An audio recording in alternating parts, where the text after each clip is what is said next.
A good friend from school taught me how to play chess when I was 13. 13 years later, I started playing chess online.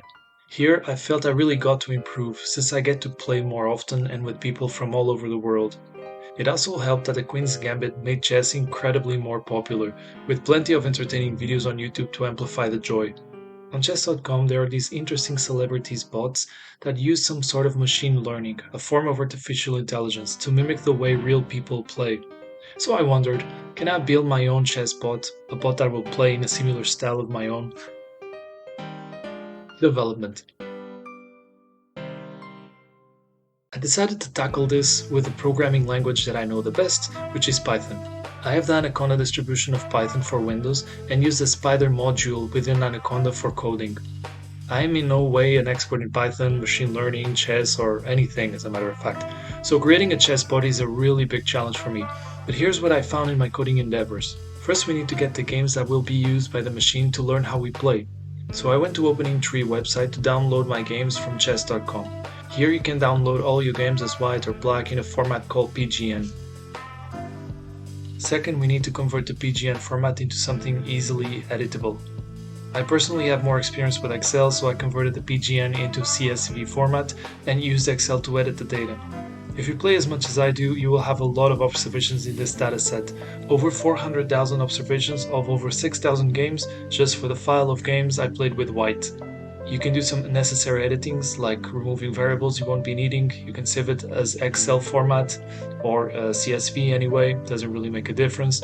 You'll probably need to revisit your data a few times to adjust it to your code anyway. Third, import the data into Python. This can be easily achieved with pandas. Python imports the Excel file object as a data frame which is easily manipulated with pandas. For instances, I made sure I had the following three variables set from the data. Moves, that is simply the player's chosen move for a given turn. X, that is the only feature I'll be using and represents something called a fen chess notation, which is a string that encodes the state of the board at a given moment.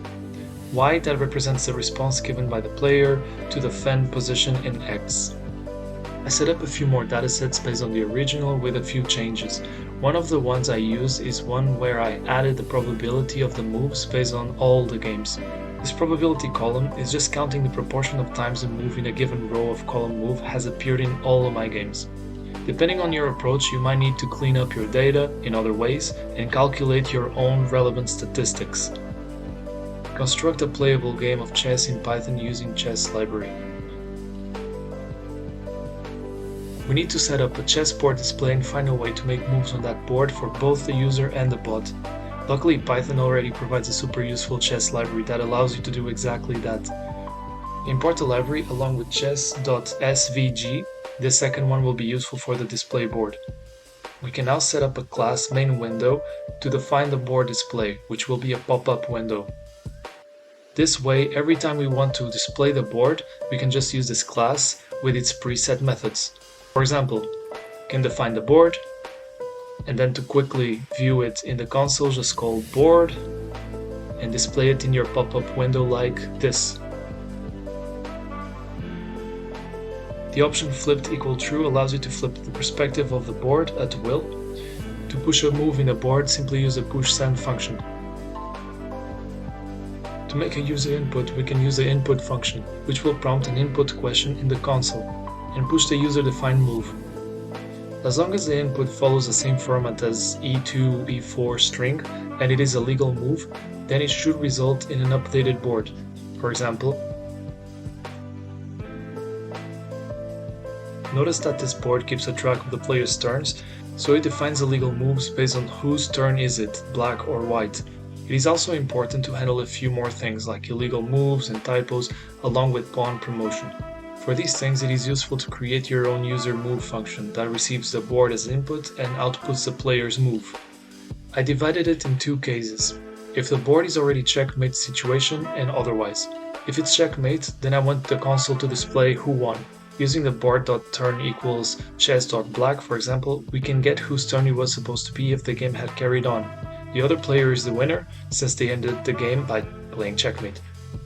In case it's not checkmate, we need to define a list with the legal moves, and then in case the user input in a while loop for handling errors that might come up due to user error. Try the user input and check if it's a pawn promotion, because you will need another input if you are promoting a pawn to a queen or something else.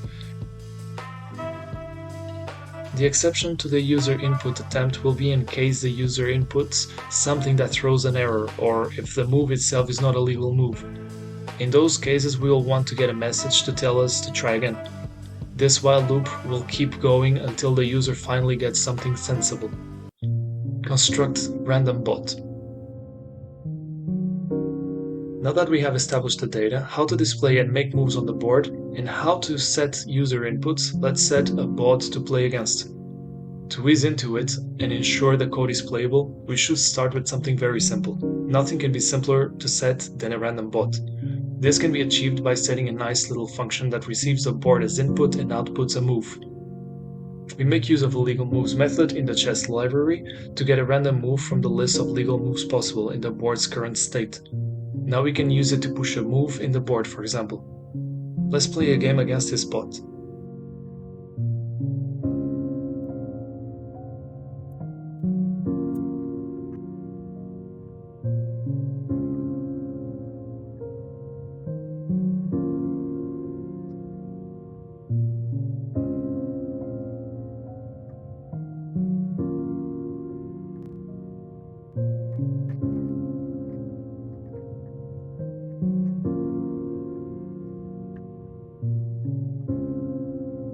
Construct naive probability based on frequency of move replies.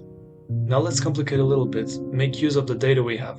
Here I use a data set that I calculated the probabilities in. To recall, the probability is set as this.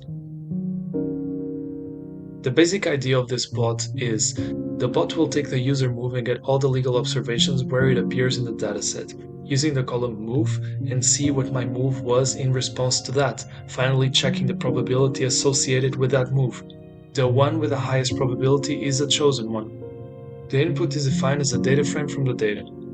The board and the player move in the form e2, e4. We start by handling the case in which the bot is starting the game. If we initialize the player move to empty string at the start, we can set the bot move to whatever we need. In my case, since I always play the same e2, e4 move, I think it's a no-brainer for me. Like before, in the other case, we will start by defining the list of legal moves. I then retrieve the list of all the indexes of the responses I did given my opponent's moves, which in the data means simply the move in the row immediately below the opponent's move.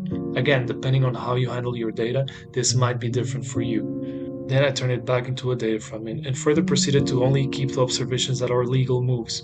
If the resulting data frame is not empty, then I want to get the move that has the highest probability of being played. If it is empty but still legal moves available, meaning that in the dataset my opponents never played a given move, then simply use the random bot made earlier. Otherwise, flag this as a draw or a mate. Let's see if this bot now plays a little more similar to me. As you can see, he has no board awareness, since it is basing his moves on the opponent's previous move and choosing the move I play the most often based on that. But that makes him completely blind to the board, despite playing pretty much in my style. We can do better. Construct bot based on supervised learning.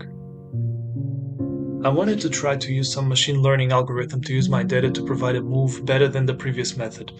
I set up a function to train a model on the data. The basic idea is that we have the features of the model, which we call x, and the target variable, which we call y. In this case, I chose x to be the state of the board in the Fen chess notation, and y to be a move played in response to that board configuration. The algorithm chosen was a random forest classifier, which will, in simple terms, combine the predictions of multiple decision trees to make accurate predictions or classification. Each decision tree in the random forest is built in a random subset of the training data in features, and the final prediction is determined by majority voting or averaging the predictions from all the trees.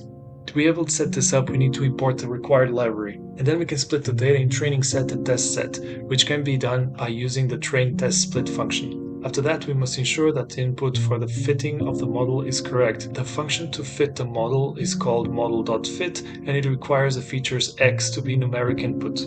For that, we can create another function to convert an array of Fen strings into an array of numbers, each number representing a different chess piece. Now we can limit the number of samples just in case we don't have enough memory to run the whole dataset, and to ensure that the moves done are legal, we can remove the ones that are not from both the features and the target variables. Finally, we can run the model to be fit to the data. We get as output the model itself, the array of the converted legal features, and the array of the legal target variable data. This is a section of the program that can take the longest to run, and I didn't optimize it in any way. Now that we have trained a model, we can use the predictions of the model to set up our own bot function. AI Bot version 0. The first version is a very simple one that will simply return the move predicted by the random forest model. We again split in two cases, if the board is in initial setup or not. If not, let's get the array from the fen notation of the board current state, get the prediction set by the model based on the board feature, and output the predicted move. In the case the predicted move is not a legal move, we will need to retrain the model on the new board, which will give us a predicted legal move. AI Bot version 1.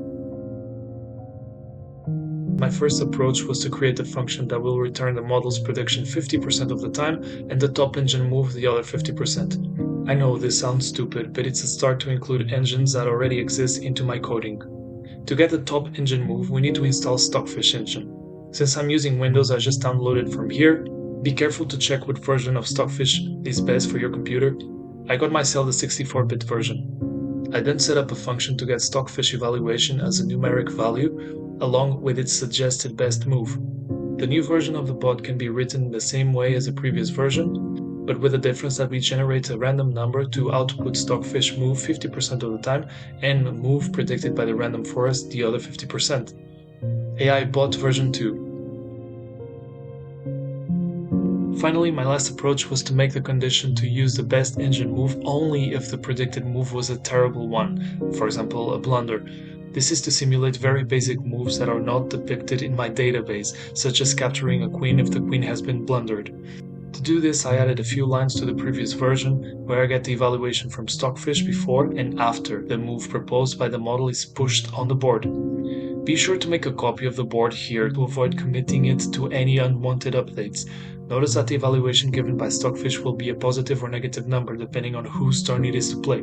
If white is better and it's white's turn, then evaluation will be a positive number, and if it's black's turn, then it will be a negative number. To address this, I simply turn the evaluation before into its opposite sign and calculate the absolute difference between before and after evaluations. This way, both numbers will have the same sign, making the difference between them the actual evaluation difference. If this difference is larger than the given threshold, while at the same time the evaluation before is larger than the evaluation after, then it means that the proposed move by the model is a blunder, and we should avoid playing instead the Stockfish proposal.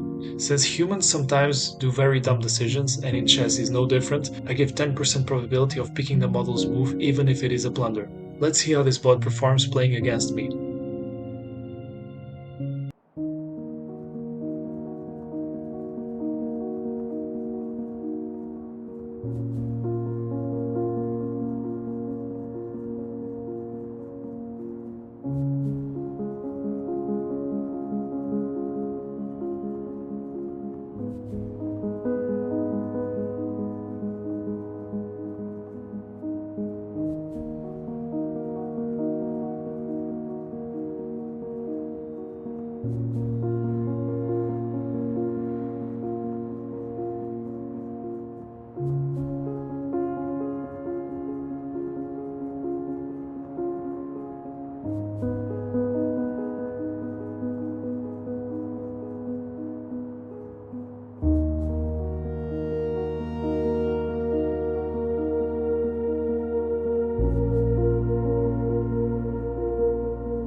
Conclusion.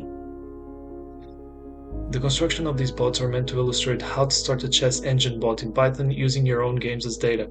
I like the time and background to make something more sophisticated, but I have to confess I had a lot of fun making these scripts and learning how to set up a chess game using Python.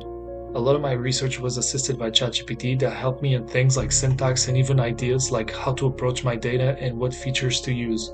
I also tried using Google's Bard, but it was a little more limited in ideas and programming, so I went back to ChatGPT. I challenge you to take on a project that you have never tried before, but were always curious about. It will definitely teach you something new.